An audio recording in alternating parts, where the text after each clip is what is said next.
exploration of how self-leadership, not only does it create clarity for you and others under pressure, but it also brings something to this world, that which we're all made for. So some humans consciously choose nervous system optimization.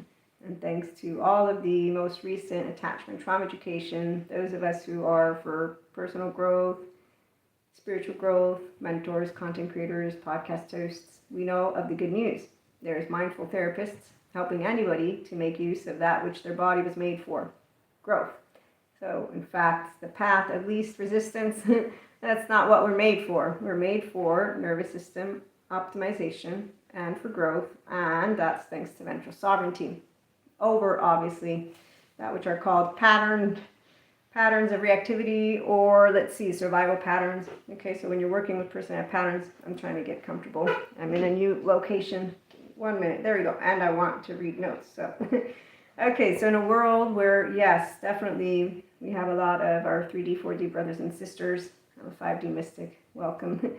The love frequency, it's with healthy fear. That's actually our flow state.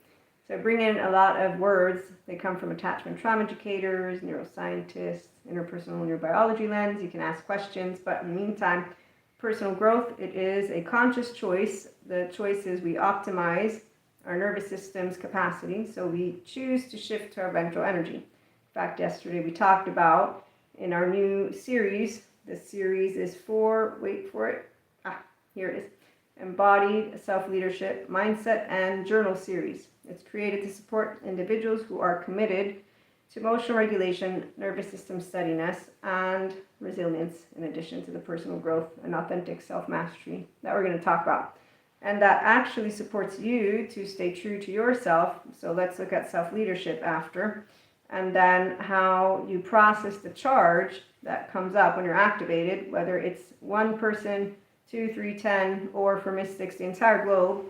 Yes, we know how to stabilize ourselves. So we don't need a resilience program. We're actively investing our time even now, as I'm doing the video, I'm self-aware, I'm accountable, and I'm regulating with the responsibility of a body that can access its ventral energy. And so I will consistently not train myself. I'm not a monkey. At this point, the curiosity has taken over. So the stability that those in the Enlightenment Soul Age group, by the way, for the spiritual collective, yes, it's actively blissed out because you're having fun. You're having fun because your left stays a very curious child who continues to explore with epistemic curiosity every single bit of the lovely, knowledgeable experts. I'm not it. I'm pseudo-science, not pseudo-intellectual. But that's only because the spiritual ones get called, pseudoscience. Then again, with Reiki, I definitely have sessions with people who I've worked with, but because they don't pursue personal growth, but instead they validate each other. And so here's where the series that is on YouTube, you find the link in the new description for this live in particular, but also it's a playlist that's live on YouTube, so you could probably just research it. But it's for, again, people who are doing the work. So emotional activation without identity distortion, it's because you have a steady self-image. And so self-identity and belonging, my case, my 0-1-year-old, she's mine. And so that's why we can actually choose to be responsible with our self-regulation and notice when we are shifting emotional activation. If I get into my sympathetic energy, I'm going to be that strong and courageous. I don't need it with a human, even if I'm interacting where we have different political truths. I don't like to use that word, but Neil deGrasse gives me a great way to talk about political truths, personal truths, objective truths. Okay, so when you meet people who are epistemically curious, like I am, we don't want to be what I call the teenage version of ourselves, because that's the only time that I know I was actively an emotionally immature black and white thinker. But today I know that there's people who have, for example, BPD, and that's thanks to Dr. Daniel Fox, who explains to me what it is, and NPD, and he explains how it's not the same for them to identify when it's happening unless they are taking the responsibility and on a journey, and that journey might take 7 years, 6 years. They have to also find the good therapist, because there's therapists out there who say that narcissists aren't healable and that their colleagues are all against them. And that's called validating my own belief with my own charge. That core belief with a charge is what I call a teenage version of a person, because it's the survival mode of courage and strength, but the part about the self-righteous little energy, and they're actually blinded to that. They don't hear themselves. This is the part of where under pressure, they simply share with us their very, very strong feelings, effective realism, and they are not leaders to a person who knows what it means to be a leader. So leaders grow more leaders. They don't create followers. They're epistemically curious, disciplined, diligent, and they don't say my colleagues are all against me, and that they will interpret data in the way that tells you we're right, they're wrong. It will be, we all are learning new things. Hi, no, no, I'm not. Actually, I have a funny background if you're curious, but actually, I'm a co-author of the book, The Ways to God, and you can read that. But no, I was raised Christian Catholic, so that's monotheistic religions. I also took a religion course, but I would love for all of spiritual ones to come together. That would be very nice. In fact, I'm not really welcome by some of those who are not epistemically curious, disciplined, diligent, and seem to not know what year it is, which is sad. I'm not laughing because it's funny. In a world where emotional reactivity, high, and performance, so this is the part of where those who, you're welcome, those who are not in favor of let's make the world a better place for you and for me and the entire human race, that's why the topic actually is, even though it's on a 1-to-1, that's where it goes from 1-to-1 to 1-to-2 to 3 to 4 to 5 to 10. And this is the beauty of knowing of nervous system sovereignty, though. When I present that I am neutral, people think I don't have an opinion. Neutral is because I'm able to sit with my very strong emotions. Hi! And with my strong emotions, I'm able to know that I have core beliefs and opinions, but my subjective beliefs and opinions aren't what I'm here to prove. So the performers who validate their words and they call it truths, which is why I was talking about Neil deGrasse. So I'm going to say objective truths is science. Science explains to me how every embodied brain is made. So with our self-leadership community, those who embody nervous system sovereignty, they're able to lead with curiosity. And therefore the ego and the self, meaning my lovely prefrontal, if someone is coming, quote unquote, at me, well, as a teenager, I was emotionally immature with my sympathetic. As a grown woman who does personal growth, spiritual growth, knows mindfulness, knows that which is the restorative embodiment and how to talk about it, you're going to maintain a level of composure inside and outward, and you're not going to take anything personally because you're going to remember we're all made of core beliefs, and we're all made of very strong feelings. The difference is if you're self-aware, accountable, and regulating, you choose to show the children how easy it is for someone to be able to stand, have compassion, and then remember we're teaching good manners and we want to bring a world together. And in fact, spiritual ones should be the first in line. And unfortunately, when the Dalai Lama made the call to all of them, I didn't see any of them running to say, yes, we all want our lovely human species to be compassionate. So we have a level of, what do I want to call them right now? Epistemically lazy, dysregulated human beings who, once you learn about Pat Ogden and how she describes what a 0-8-year-old non-metabolized trauma time is, you're like, oh, they're playing out their childhood. Wow, how wonderful. No, it's not. But here's the deal. As I said at the beginning of our live, I'm a mystic and spiritual one. So I'm called woo-woo pseudoscience by those who are academics and really great at what they do, which I love that science proves what our embodied brain is made for. It's made to achieve growth. That's why our episode today, the one that says the path of least resistance, it's not everyone's default. My default mode network works really great and has since as a kid. And anytime I'm presented with a situation where I might be in this, I will have brought myself to curiosity to the point of where, was it a couple years ago, 3 or 4? I'm talking about what I do on the podcast, personal growth, spiritual growth. I'm talking about attachment, trauma. I'm talking about Akashic record readings, Reiki. I'm talking about it all. And some random human being that I do know because they're a friend of a friend, excuse me, you're confusing science spirituality. No, I bring them together. Actually, that's what I do all the time. No, because I'm a mystic too. Okay, wait, maybe I said it wrong. Let me try again. So, blah, blah, blah, blah, blah. No, because I'm a Reiki master too. Okay, I'll try it again. By the third time, I was like, okay, you know what? How about you tell me what you're thinking? Because I don't know what you're thinking. And I'm curious.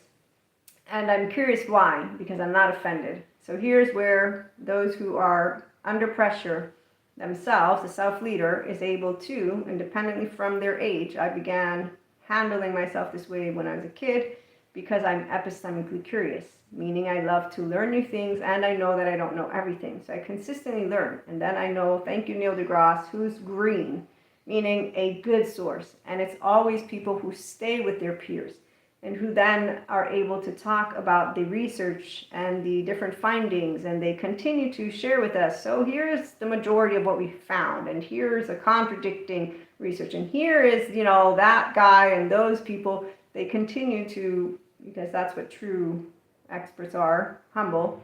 The ones who like to say, we know, and our group knows everything. There's your epistemically lazy, fear-based leadership, who are divisive, who are not fascinating to those who do know what it means to be brilliant. So brilliant means that I can be embarrassed about being wrong, but I won't shy away from being able to continue doing research or something. So you're not afraid to make mistakes. People who consistently are performing and validating each other are still living in a survivor, strong and courageous, and that's their crux.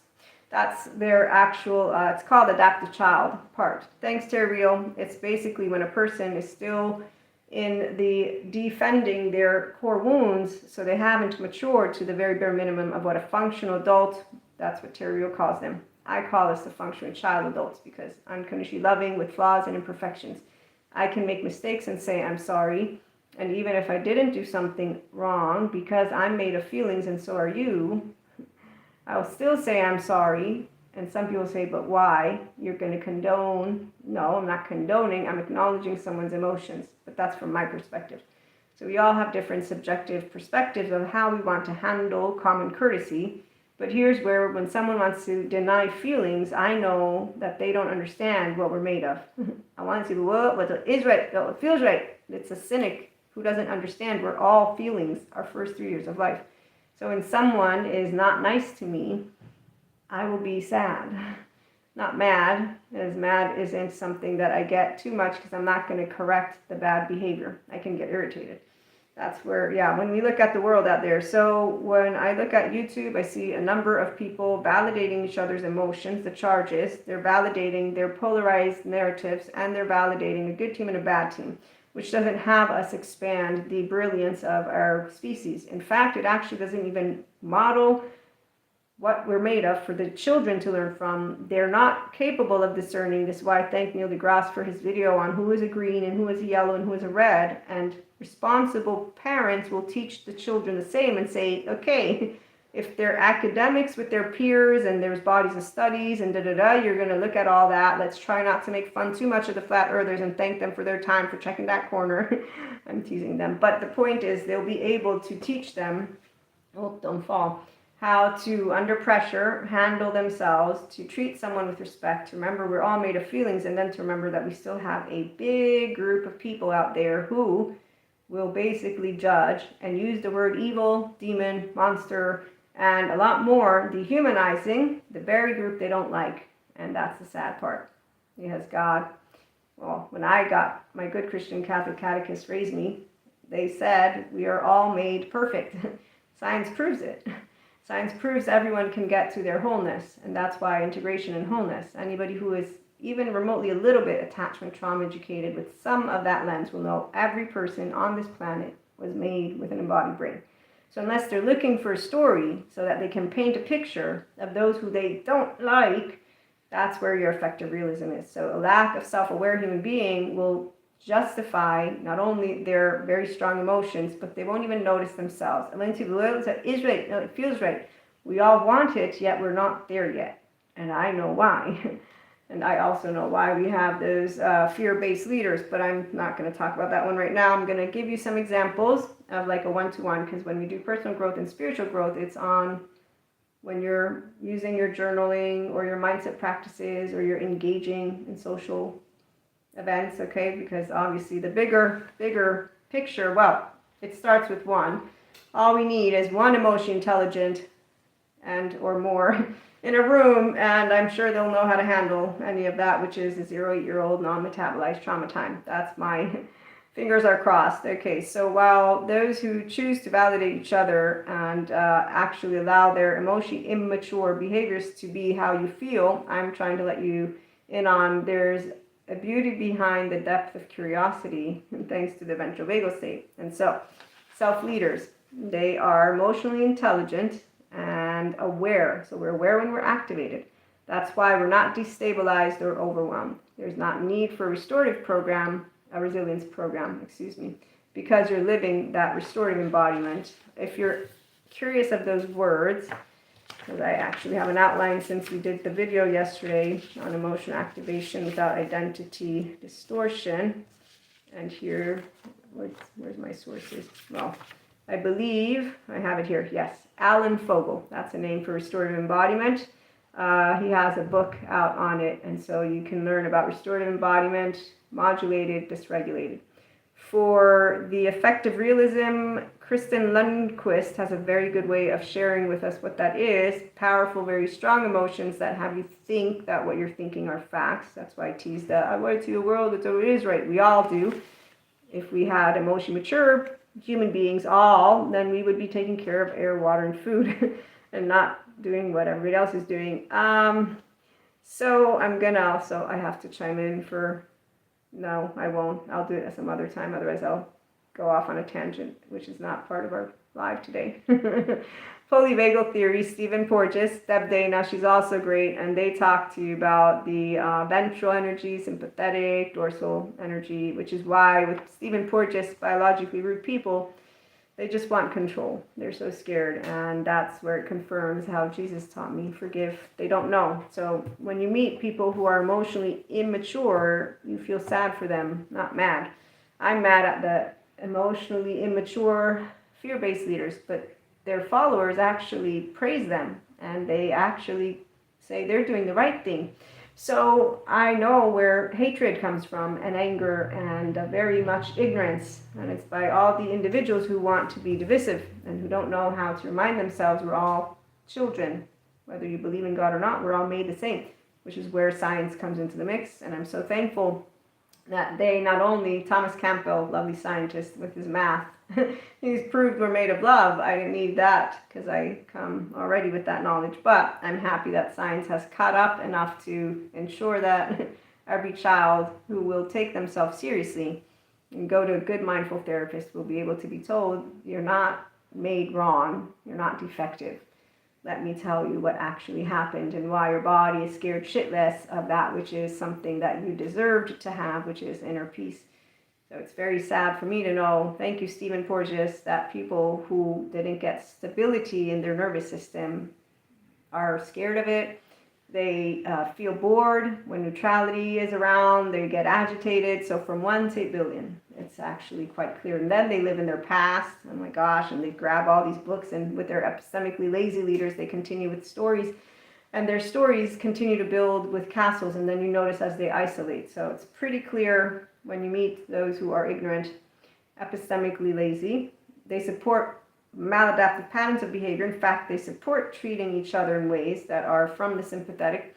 They'll look at people who are using their ventral energy. They think we're stupid. They think we are gullible, that we don't know what we're talking about, let alone do they think that we know knowledge and wisdom. And when I see any, I just remind myself that I'm always going to hone in my amygdala. My brain will protect me from that which is dangerous to me and my entire human species. But that I can, with my own 14-month-old amygdala, know that, yes, I might not like the ignorant, arrogant, insecure, stupid idiot that I would love to just start being like you're a moron. But I'm a grown-up enough to know that that won't change anything except for make me stoop to their level. And the part about being irritated, that's where if I validated that irritation, I would become just as ignorant and as stagnating a piece of energy as our brothers and sisters of the 3D, 4D frequency who suffer life. Because see, that's the thing. When you move only into courage and strength with your nervous system and you stay like this, modulated, You're doing yourself a disservice. You haven't done anything different in a room. And what we see out there in the world, chaos, rigidity, and the actual physical killing, it continues. Because who's casting stones? All of the people who keep dehumanizing and distancing themselves from the one truth, or they're unaware of how the embodied brain works. And so I get to be the one who says, inspiring human potential, we all can be our highest potential. And it's really beautiful. So when someone's misbehaving, quote unquote, meaning they're treating me in a way that is insensitive, it's arrogant, it is whatever, I'll remind myself, one, as Terry points out, that I can be a villain of someone's story. And that's very easy, by the way, because I am equanimous. And so when someone is wanting me to validate their suffering, I don't validate it in that way, but I welcome it. If someone's in my face, I also will welcome it, meaning I'm allowing myself to stay at ease because my body isn't physically threatened. I don't need to shift my nervous system into modulated. I'm self-aware, I'm a self-leader, and I'm able to remain composed, which makes them think I'm an insensitive asshole. I'm not, or that I'm a dumb idiot, or whatever else.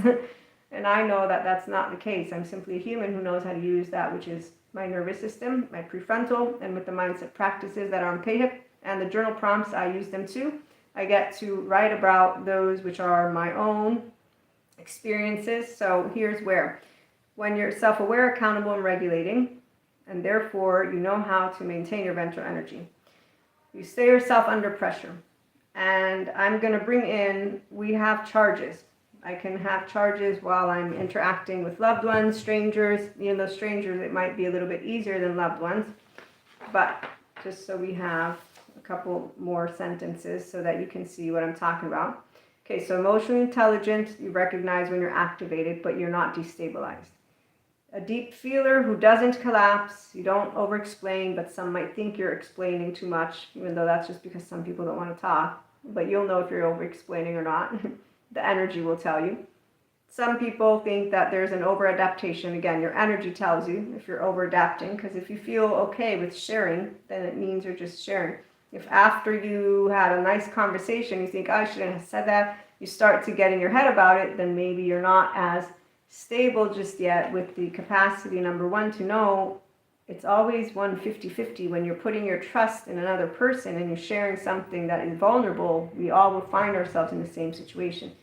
And this is why in the world we really do have the capacity, as we grow our embodied self-leadership community out there, those who navigate what I call the 5D frequency, mystic, spiritual, mindful, which is essentially restored embodiment. And those are all epistemically curious people. They're creating leaders as we speak. They're all love-based, and they're in all parts of the world. And our future is already here because we are making it.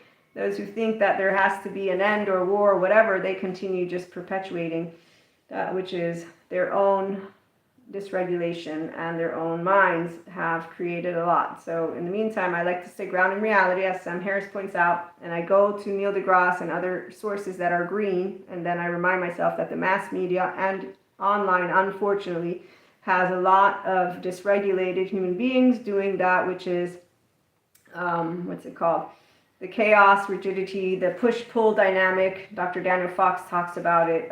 Stability, as he says, is a repetition, which is what I get to bring to me and you if you're ventral, familiar, and comfortable. Those who, instead of repeating the nervous system pattern of ventral vagal, are still modulated, that's why it's up to them to stop validating the charge and to learn to get over the hump. But that's the part of where people think that that means you're going to let someone else disrespect you. The way you talk about a situation matters. And so it's one-to-one. If it's a stranger, I most likely can leave that situation without contemplating it too much. I won't wonder, did I over-explain? Did I over-adapt? Did I suppress? We don't suppress. If you're familiar with your ventral vagal state, you don't keep shit down. You let it come out. That's the number one thing. So if you're journaling, you cry it out. If you're doing some practice with your mind, you're going to choose sentences that work for you. You're going to know, oh, this emotion came up because, yeah, I wasn't welcomed. So I remember I've seen people say, so when you came out as a mystic, what happened? My colleagues were all against me. And my family, they made fun of me. And I have a person that actually I know of, like personally, and they told me they refused their gifts. Well, they're clairs. We don't have to call them gifts, but I choose to try and let you all in on, we're all children of God, so we all can tap into the sphere, even though some think we're woo-woo. But here's the part about when I heard the story of my girlfriend, I was like, that's so sad, because your family was wrong. They accused you of bringing bad juju, jojo, whatever, to your family, and that wasn't it. You had a premonition, you saw, or whatever the words are.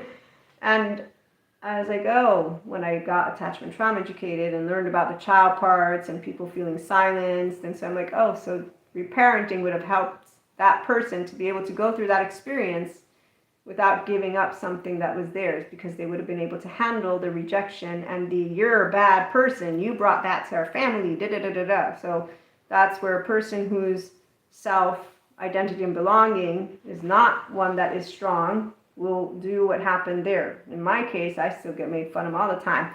I tell my family about the future husband of mine, we're on earth. They're like, did Maria smoke shit? I was like, no, I don't do drugs. I mean, I smoke cigars, but I don't do any kind of drugs. Nope, no hallucinogen. Nope, I actually have downloads, astral travel. I've been to planes. Sometimes I've had Akashic record reading start to download all of a sudden.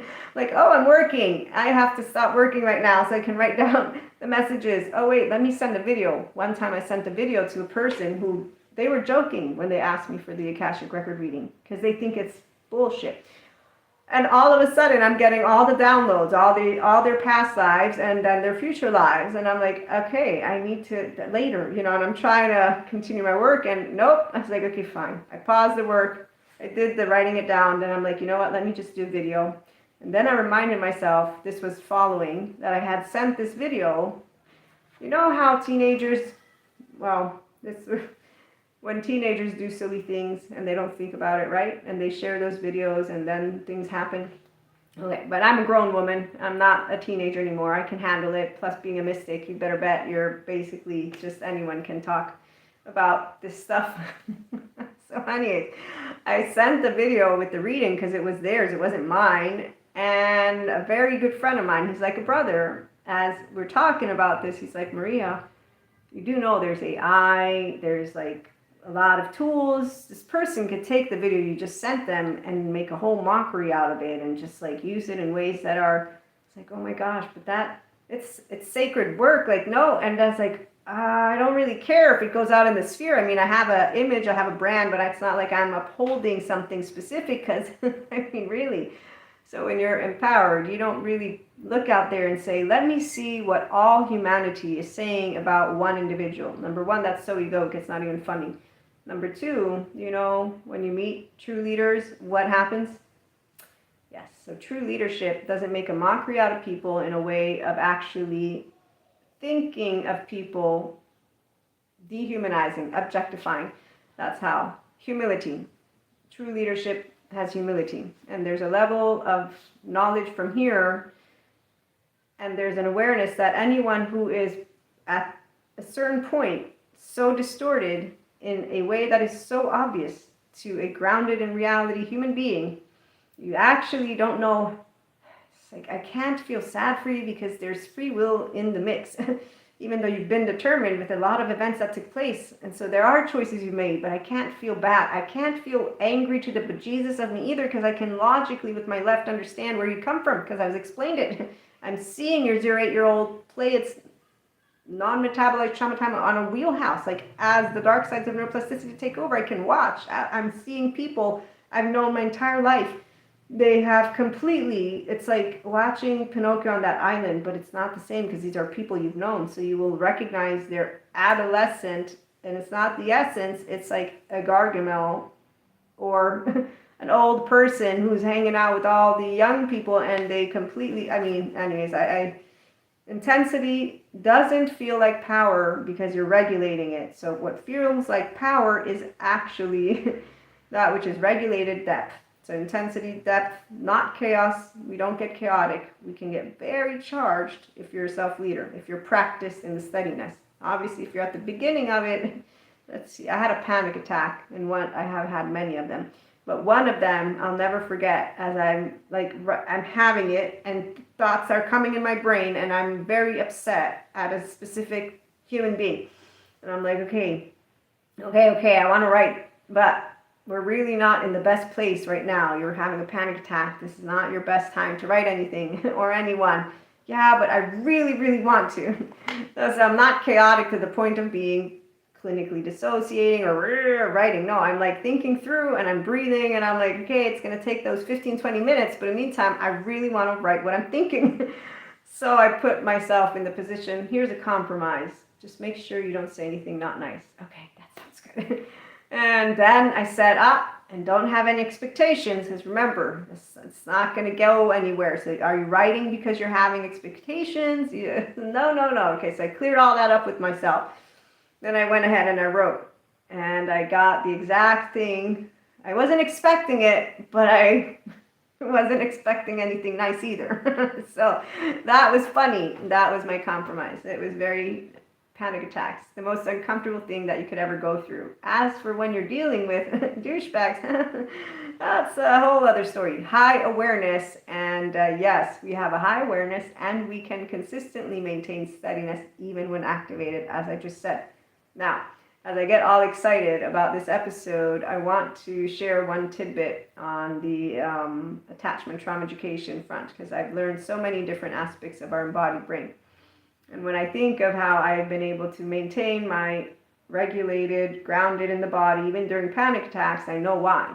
I have an integrated brain and I have a self that is whole. So I have no impaired integration. And so I'm able to feel safe as Maria inside my body and my head, my mind, my thinking. Never once have I talked to myself like shit. I don't do any of that. So I'm like, it's okay, even if I'm scared. It's just uncomfortable because, you think you're going to die, and then you're like all alone, and it's like, Oh, the glials. So I learned about the word glials in studies that show something about the glials and therefore having a bigger window of tolerance. So that means that I can handle, like a light bulb, I can handle more voltage, more energy. So, it's my body. It's not a special body. It's a body that has a specific environment and yada, yada, yada. It's fun to have my body, though, I have to say. So, in short, emotionally mature people, welcome aboard. We know better. We feel deeply. We don't know better than everybody, though. And activation moves us in a way that helps us to continue to grow. And so we grow good resilience, and that's with emotion intelligence, and that's thanks to somatic stability and mental stability. With that being said, our mastery gives us the capacity for the topic to, under pressure, maintain integrity, as Maria wants to, and then be presented with 1, 10, 20, and what do I get? I get the opportunity to be the person I decided to be. Now, it seems like a small outcome, but that depends what's motivating you, especially those who are sticking around for the entire episode, to be yourself under pressure in the presence of another. What motivates me, and always has, besides the fact that I promised God, Jesus, and Holy Spirit, yes, that's a promise I made when I was 16, my catechism, my good catechists, and I was already a self-agent. So again, the ways to God, a small chapter about me. God is discerning upon His love. I'm in communion with God. He knows everything. I've told Him I'm rejected by a number of people. They call me a lot of names and talk to me about polyamory and monoamory and all of it. And, well, He continues to remind me of what I'm here to support. And I continue to remind myself that I like that logic, science. So Thomas Campbell can also explain to you that the universe is made of love with his math. Because not science or spirituality are the more special subject matters. Actively, our ancestors did the best they could with the knowledge they had. And I honor my ancestors in my way. I feel that those who are dishonoring them at this point are the same ones who use God and our ancestors to put people against each other, to have people commit violences against each other. It's disappointing.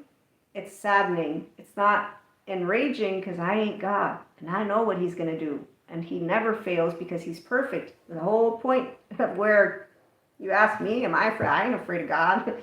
I know that He's going to take care of all of it, even though He won't necessarily meddle in it the way some want to talk about it. But putting that to the side, we also have science. Thank you, scientists. Thomas Campbell, as he talks about how love makes its way to our planet, and as I try to re-regulate myself and be back to grown up and not exaggerate any of my storytelling. So when you are in an interaction. As you can see, I can shift, I can wield, I can completely harness not only thinking but also feeling and maintain a connectedness with the audience, with another. And in the meantime, if someone wants to try to quote unquote poke, I'm not going to get poked at because there's nobody who's poking. I'm not offendable, I'm not agitated. Let's take our close connections. Okay, so look at that, and we'll close on out with that.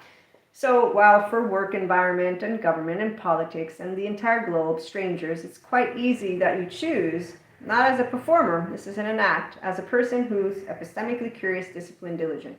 Emotional intelligence is a sought skill for a reason. Those who are doing it the real way, it's not hard.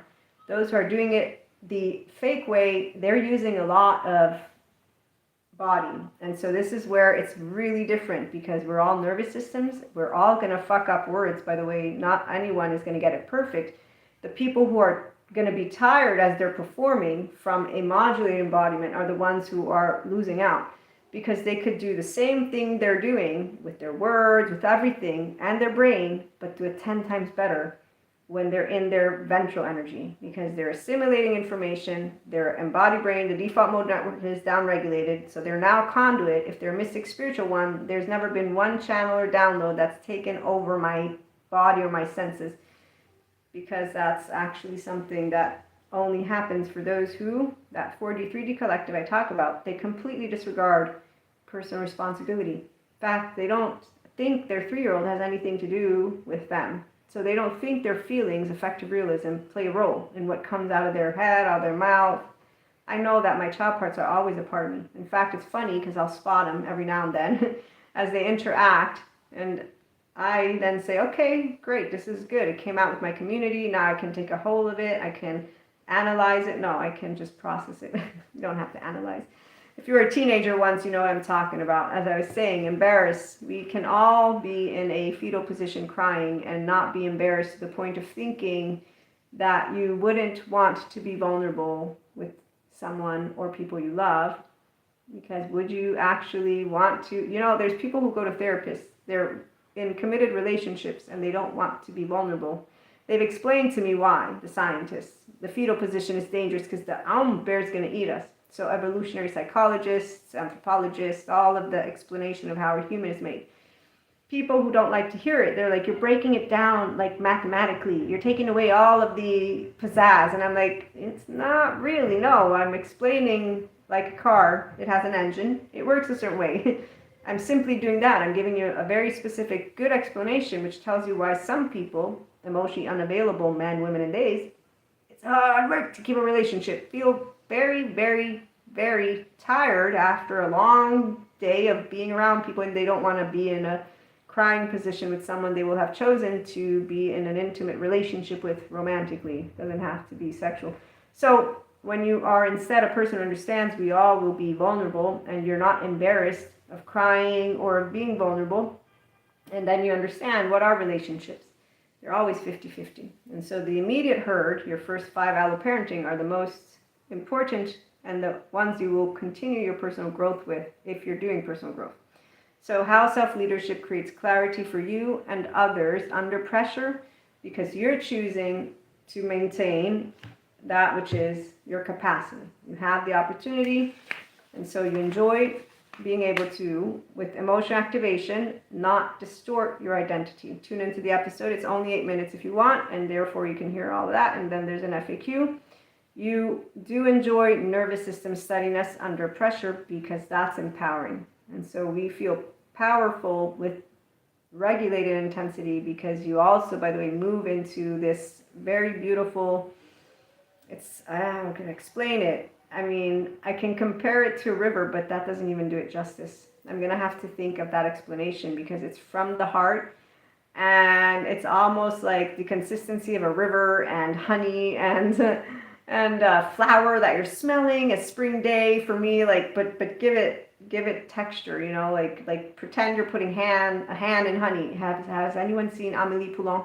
It's a French movie. So she loves to touch like all these, she goes to the market to put her hands in, which I'm like, hey, we buy those grains, but she likes to feel the different texture. So when I think of the blissful energy that comes from the restorative embodiment, and good resilience, there's just no comparison. And so relational integrity under pressure, we love to be able to give to our loved ones something that is called respect, and emotional mature mannerisms, capacity to feel deeply without collapsing or performing, that's definitely fun, and playful mastery of intensity. So that's where I almost reacted, and then I remembered that sovereignty is a choice. And then I also remember that if someone's bringing to me under pressure their lack of love-based leadership mannerisms, and so they're bringing to me their fear-based leadership mannerisms, which involve epistemic laziness, effective realism without the awareness part, their ignorance and their arrogance, so their fake confidence, their conniving, whatever they're, thinking that their strategy is, and really it's not even conniving, it's a 0 8-year-old who learned how to defend themselves that way. So whenever I'm hearing people explain to someone, here's how you can read someone's mind, here's how to behave, and I'm like, and they're like cold and they're all like calculative, and it's like, I'm like, wow, sounds, I'm going to write that down, but I can tell already, thanks Determined, Robert Spolsky, he has a book and then he has an explanation of how it works for our embodied brain.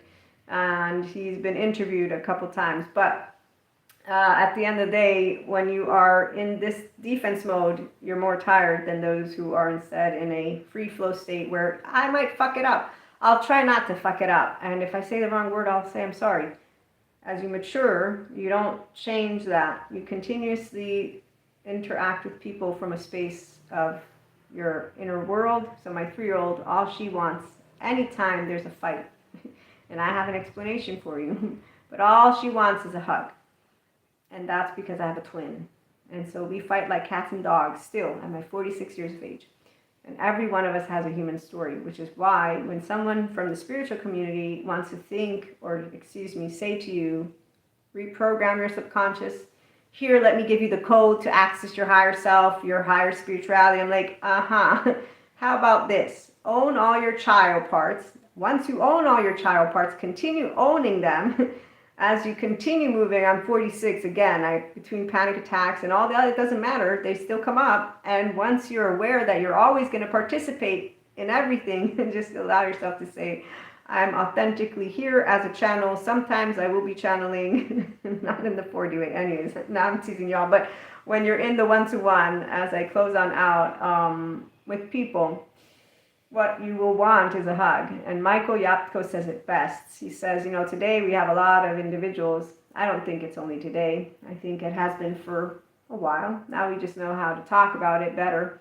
But he says there's a lot of people, they cancel, they block each other because they just can't handle hard conversations. When you can't handle hard conversations, means that somewhere in your 0 8-year-old, you were silenced. I was in silence. The 5 signs we talked about in our live that you didn't lose yourself when you were a kid. The first one was you've never felt silenced. I'm not silenced. Sometimes I've been silenced because it's like, it's better not to talk right now. And your 3-year-old, that's your child is always present. So the reality is when there's a fight or something like that, it just gets sad and wants a hug. And I look forward to our human species moving into its best self, into the self-leadership and self-sovereign era, because that's where we're at. And those who think that we're not going to be making headway towards a more loving planet, it's sad, but hey, leave them alone. They don't know how to notice themselves, because you will see the world the way you feel it. Being able to know about unconditional love, flaws and imperfections, and compassion, and then being able to be equanimous, which makes you neutral in the presence and in the eyes of people who are still with their emotional immaturity and their mannerisms, they suffer life. There's other soul age groups, FYI. That's one of the explanations I can give you. Then there's also God never gives you more than what you can handle. And I say explanation because from the spiritual book, there's different soul age groups. From the scientific explanation, I can use Determined, Robert Spolsky's book, where he says you have no free will. Or I can use Pat Ogden or any therapist who points out that if a person is dysregulated, they won't do anything about it, then they will continue living out their dysregulation. If they instead heal themselves completely, then they will be able to be enjoying their ventral vagal state at some point and their integrated brain. And they'll be able to do what we do, work with their personality patterns and their temperament, and then show children what good looks like. And when we have bad, we don't use names. We don't dehumanize bad. We say somewhere something happened. And with this dysregulated brokenness, there's no heart involved. There's I'm afraid. And we know how to help this because all people know how to help that which is a broken heart. And then all people who are compassionate know how to work with the entire globe to get things moving into a good direction. That's why we're proactive. Resilience, the good kind, what happens in fields that are interested in having good companies that talk about emotional intelligence, if they really have understood what it's all about, they're going to know why. Mental mastery and emotional mastery are amazing to have people who consistently are passionate about what they bring. But I'm digressing into other arenas. So when you have an individual, a close loved one, where you won't agree necessarily, because you can do tomato, what I'm pointing out, you don't interrupt relationships, you build secure connections, you can make up and you present your healthy boundaries, and that is why it always works out. You don't distance people, you don't outgrow, you don't have to cancel, you don't have to do anything if you're maturing emotionally. And if you're maturing emotionally with regard to the whole globe, you see it and you recognize where the green, the reliable sources are, as Neil deGrasse points out, then you know what yellows are, and then you know what reds are. And reds are all the ones who are still using the evil demon and putting people against each other, whether it be spiritual or science, and that's really easy for smart people to spot. Stable, mature, adaptive, rational, teachable, because the only ones who are confused about loving themselves first and loving another when they're doing the best they can are the same ones who don't know how to forgive, which means they don't know that they can make a mistake too. So being objective means, to me, we live all a subjective experience. Reality is built by a number of groups of our society, and they're all out there. The intelligent ones that know objective truths understand how to spot, and with the consilience approach, they're able to bring it all in and say, okay, here's all the gaps right here. And they come together with the other proactive, resilient ones, which is why there's no need for us to actually do anything that is hard work. It's really the flow state. So fun. So when I get to interact with people who have maladaptive patterns of behavior, so they're not doing their best yet, I remind myself that I can look like a cold, insensitive bitch, even though I'm not, and that because of a lot of other things. I'm named a lot of more, but I just try to remind myself to know that I can't ever walk one day in your shoes or see from your eyes. And in fact, this is the part of where we don't say we know the right way or the wrong way for everyone. We know what works. Objectively, what works is embodied brains that are integrated, self-regulating with their ventral energy for the self-empowering, leadership, all the words in the book, yes, and there's your integrity. What doesn't work when you get the distorted identities all together and you spot their divisiveness and how they're hanging out, and like the flat earthers, hey, have fun checking out that corner, unlearn everything, make sure to unlearn. And so, you filter out the noise and you have fun with it. And FYI, if you want, check out PayHip for journal prompts, mindset practices, so that you can continue to do your growth. And for Substack, if you do enjoy a place where we will get to talk about depth over noise, clarity, and this lovely blissfulness state over reactivity, and how we continue to grow ourselves and spot if there are any of those unconscious patterns. So the personality patterns, your own charges, the people that are our loved ones give us the greatest opportunity, because with them we can always recalibrate. And so I have learned so much about myself through my loved ones. And I thank them for their patience. And then I try to also remind myself that if someone doesn't recognize self-aware, accountable, regulating, and they're not wanting to bring in their ventral energy, I can't make them love themselves first. I can't make them choose inner stability, inner peace. Can't make them do good resilience, because I can't impose self-regulation upon a person, and self-awareness and accountability of all of the manners of those who are emotionally immature, and those adaptive, harsh, unforgiving words and everything else that comes from a sympathetic energy, because they're already not hearing me anymore. The only one who can choose to get out of sympathetic energy and move into ventral energy in the moment that it's happening is the person who's doing it. I do it because I like to treat others the same way I would want to be treated, and because I remember I'm not in your head. I'm not going to try to figure it out. And if I get it wrong, I get it wrong. I didn't do it on purpose. And if you don't believe me, you don't believe me. I'm not going to try and make you believe me. So that's how easy it is to grow up without losing yourself and then still be the same human being who says some people will unconditionally love me for who I am. And they will treat me with all the respect of the world. And when that happens, welcome aboard, embodied self-leaders, because we always expand and our ventral energy. And when it doesn't, it's okay, because I'll do it for myself. It's okay when they're old. They won't give us a hug. We'll give ourselves a hug. And that's it. And then tomorrow's another day. And nobody misses out or loses out, because there's one thing that doesn't ever happen for those who lack the self-aware, accountable, regulating responsibility. You know what it is? I've talked about this one. So, emotionally immature people, Patrick Tiahan says it best. They don't want to do the work. They just want to be loved. And then there's another person who says it even better. Emotionally immature people don't physically know what they're doing because they're not able to bring to you an open heart and be vulnerable because they're afraid and they're cut off from themselves anyways. And so they will continue, as Dr. Daniel Fox will also present, to test neutrality, to be bored by it, to continue playing a game that we're not going to play. And what I'm trying to get at is, no, you won't get an apology, you won't get a serious conversation, you won't even get an ever, like, hey, here's a list of all the things that I did in my emotionally immature state. I'm just letting y'all know.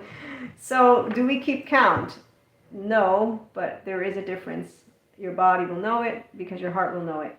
But again, the explanation for the left is enough to say, well, I can't make someone understand how it is to be feels first. They don't believe it because they're not actually noticing how insensitive and I might do it too though, when someone's like, but you're not validating my feelings, Maria. And that's the part of why you don't really have a winner or a loser when there's humility and integrity and a self-aware, accountable, regulating person. So you can remember all those moments if you're a person who has been around all these people that are not yet mature enough to notice. We all can make mistakes, and then to try our best to support each other, to feel seen. We all want to be seen, soothed, safe, and secure. That part of your feeling felt. It's amazing. But believe me, when you meet other embodied self-leaders, the ones that we're going to grow at IHP and the ones who are already out there with their own communities, you will be heard, you will be seen, you will be safe, and you'll have fun because we respect the different subjective ideas that we have with respect. So you don't bring in any of you're a stupid person, you're this, you're going to fail. There's none of that. And I'm talking right now about knowledge, like, whatever political stuff is going on, whatever religious, all the topics, subject matters. When you have emotionally mature people, they don't turn and start getting into each other's faces of what's going to fail or what's going to succeed. Those are just people who are with their very charged emotions and subjective opinions, not having a conversation anymore. So that's just really, anyways, thanks for stopping by. We'll have some more of these topics. And again, how self-leadership creates clarity for you and others under pressure. You maintain somatic stability and mental stability. So by differentiating and using your ventral energy, you shift to that as you interact with 1, 2, 3, 10, it doesn't matter how many. Whether they're regulating or not, you're going to stay grounded, connected, and present. And from your prefrontal, you'll differentiate. And then you'll be able to handle the room with that which is the equanimous, discerning, and loving, not only tone that I get to hear whenever God and I are talking, but you'll feel that body. You'll feel empowered. You'll feel very much where if there is any activation happening, like with my panic attacks, you're breathing through it. You're not needing yoga to do any of this, by the way, but some people will have done it. The mindfulness practices, so focusing attention, focusing awareness, and bringing up, there's another one, I forgot the 3 pillars, Dr. Dan, he's amazing, but Daniel Siegel, they're all amazing. So long story short, you're going to continue enjoying yourself in a situation, and when you meet the ones who we have fun with, we're all children and grown-ups at the same time, and then we're all like gooey, what do our experts have to share with us today? And as for the stuff that we don't want anymore, yes, I know. I impatiently wait the day where I can look out on YouTube at some point on TikTok and like, finally, but then I'm wondering. So for now, I'm like, mass media, I remember in my college years, what bleeds leads. Now I'm seeing YouTube use that push-pull stuff from the low frequency of their sympathetic and the we'll find out. We'll find out over time what happens. But in the meantime, let's be there for the kids and remind them there's Neil deGrasse. He explains what a good expert is. And then I'm in the yellow, pretty sure, because I share with you, yes, my embodied experience and all the academic and all the learning and every little bit of all. And then red, I forget who he puts in the red. For all I know, he might put me in a red, but I'm going to say I hope not. Thanks for stopping by. I hope you enjoyed and have a good one.